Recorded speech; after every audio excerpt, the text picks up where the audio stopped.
Tumsifu Yesu Kristo.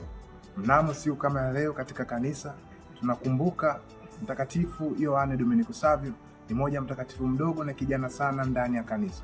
Mtakatifu huyo alizaliwa mnamo tarehe 2 Aprili mwaka 1842 katika jiji liitwalo Divaria huko nchini Italia.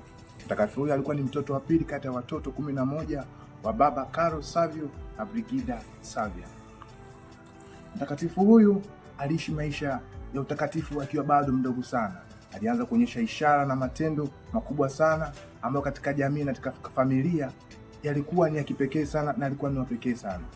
Mtakatifu huyo alikuwa ni mtoto mnyenyekevu kwa familia yake na alikuwa na upendo kwa ndugu zake. Alipofikisha umri wa miaka 12, mtakatifu huyo alijiunga shule ya Don Bosco iitwayo Oratory of St. Francis de Sales nchini huko Italia, ambapo Don Bosco alimpokea na kukubali kuwa msimamizi wake wa kiroho. Mtakatifu huyo alikuwa akiishi maisha ya sala, maisha ya kujinyima, maisha ya kufunga na kuomba.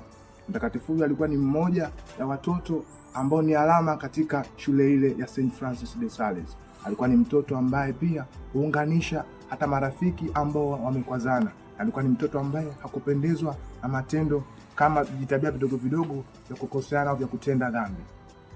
Mtakatifu huyu alipofika akiwa na umri wa miaka 14, alianza kusumbuliwa na ugonjwa wa kifua kikuu ambao kwa jina lingine linaitwa tuberculosis. Kipindi hiko, kutokana na sayansi ya wakati ule, mtoto huyu alishindwa kupata huduma ambayo ingeweza kumsaidia kupona kutokana na ugonjwa. Hivyo basi umauti ukamkuta tarehe 9 Machi mwaka 1857.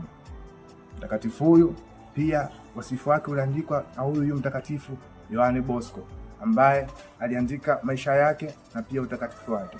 Katika kanisa, mtakatifu huyu anakumbukwa kama ni mmoja mtakatifu mdogo na kijana ambaye aliishi maisha ya unyenyekevu na upendo na moyo wa sala, ambaye alikuwa akionyesha kiu yake na tamanio yake katika kuupenda Yesu wa Ekaristi na pia mama Bikira Maria. Mtakatifu huyu anakumbukwa na msemo wake mmoja, bora kufa kuliko kutenda dhambi, death rather than sin, ambapo alionyesha msimamo wake, bora kuacha dhambi kuliko kuendelea kuishi. Hivyo basi analeta chachu katika kanisa na pia anatoa mwitikio kwa wazazi katika kusimamia vijana wao kutambua mito yao ya utakatifu. Hivyo basi vijana na watoto tunaalikwa tukapata kuchukua mfano bora wa mtakatifu huyu na kuishi katika maisha yetu. Na hiyo ndio historia fupi ya Mtakatifu Dominico Savio. Na mwaka 1057 mtakatifu alitangazwa kuwa mtakatifu na Papa Pius wa 12. Tumsifu Yesu Kristo.